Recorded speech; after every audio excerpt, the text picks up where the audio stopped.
สูเห็นคลิปนึงแล้วเขาว่าการแต่งตัวของผู้ชายบ้านเฮาไปเบิ่งคลิปเดี๋ยววันนี้จะแต่งตัวแบบผู้ชายลาวให้ดูนะครับ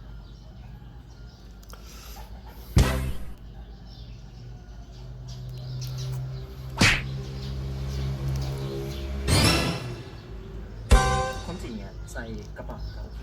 เห็นแล้วเนาะเอากระเจรถมาห้อยการแต่งตัวของผู้ชายบ้านเฮาเพิ่นเล่ากันนะอันนี้ว่าตามซื้อเด้อ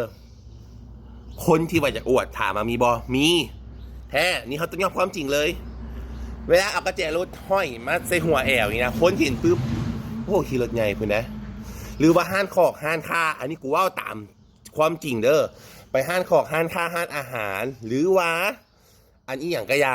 ไปซูนไปบริการนะเห็นกระเจรถห้อยแอลนี่ท่านเห็นยี่ห้อรถนี่แห้งคักเลยเป็นภาษาอังกฤษเป็นตัว L เป็นตัวม้าจังซี่นี่เป็นรูปตัวม้าเท่านี้ป้าที่โตการดูแลเทคแคร์จะเป็นการดีพิเศษที่สุดให้เจ้ายอมรับความจริงของสังคมเด้อว่าสังคมเฮาคู่มือนี้เบิ่งคนที่ภายนอกบ่ได้เบิ่งคนที่ภายในและถามว่าคนอยากอวดบ่แมนอยากอวดอยากอ้างบ่อยากอ้างนี่คือความจริงโลดน้อยนักน้อยหนาน้อยนักน้อยหนาคนมี100 คนแล้วผู้อวดบ่อ้างนะ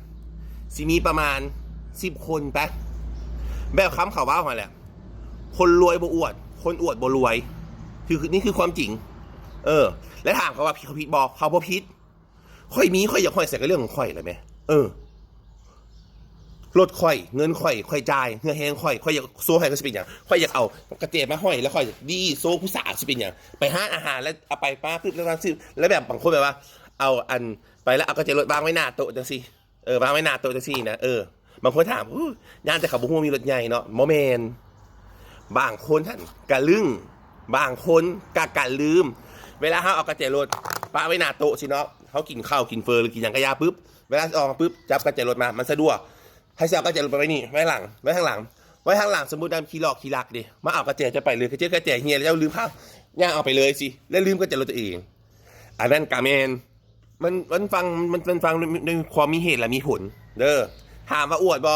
บางคนอวดจะต้องยากความจริงว่าคนอวดกับมีในโลกใบนี้นะคนที่อวดมีอีหลีแต่แบบนี้คนผู้บ่อวดกับบ่ได้อวดแต่เขาลึ่งเส้นพ่อเส้นแม่เขามาพ่อเขาเคยท้ามึงมักลืมหลายมึงก็ห้อยใส่หัวใส่อันมึงดิอันแอลมึงดิมึงจึงบ่ลืมนี่กะแม่นตัวนี้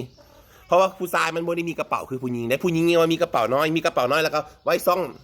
องนอกจกออกมาก็มีกระโดดแต่ผู้ชายบ่มีผู้ชายก็คือถุงส่ง2 อันนี้ถ้าใส่ถุงส่งสมมุติอันนี้เป็นกระแจรถเนาะถ้าใส่ถุงส่งสิแล้วปุ๊บ1มาเพิ่นนุ่งส่งหัดวันนี้บางคันคนตุ้ยคนใหญ่แบบกูเนาะเอาความจริงว่าคนตุ้ยคนใหญ่แบบกูหัดหัวส่งแล้วก็นางญาติโอ้ยมุดมัดเว้ยสิคนบ่ฮู้กันว่าโอ้ยญาติแต่บ่ฮู้มุมอยู่รถใหญ่เนาะอวดอยู่บ่ได้อวดแต่เขาบ่ลึ่งแล้วใส่หัวส่งมันพิษแต่ถามว่าคนอวดมีบ่มีแท้จะต้องทำความจริงโลดมีทั้งอวดและบ่อวดถามว่าพิษบ่พิษถูกบ่ก็บ่ได้ว่าถูกมันบ่มีพิษบ่มีถูกมันเป็นเรื่องของเขาแต่เราออกว่าสิการเมืองความเล้าแต่ทางที่เราซ่อมกันไปนะเราจะว่าคนบ้านเท่านี้อวดเห็นที่ทาเพื่อนแมนจะต้องยอมหับทางความจริงแล้วก็ความบ่จริงทุกอย่าง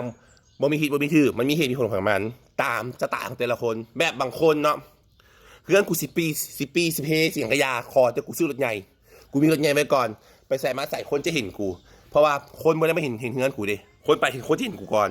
เข้าใจบ่บางคนนี่มีเงินมีคำอยู่แปลงเฮือนแปลงซานเมิร์ดถ้าเขาเบิ่งคิวจักคือสิบ่มีเงินมีคำไปหมดมันไปเฮือนป้าโตเฮือนเรามีครบเด้รถตอกจังสิเห็นบ่คนเฮานะอย่าเบิ่งกันอยู่ที่ภายนอกแต่ส่วนหลาย100%จะเบิ่งกันที่ภายนอกก่อนแล้วจะบ่ค่อยให้เกียรติกันฉะนั้นตัวนี้นี่แหละเขาจึงว่าแล้วแต่ตัวไผ่ตัวมันดีไซน์ของแต่ละคนมันบ่คือกันโอเคเนาะบ่มีผิดบ่มีถูกจ้ะลอตเตอรี่งวดวันที่1 เดือน 5 ปี 2025มาแล้วเลือกเอาเลยจ้ะทักมาที่เบอร์55002215เด้อโอเคเข้าใจ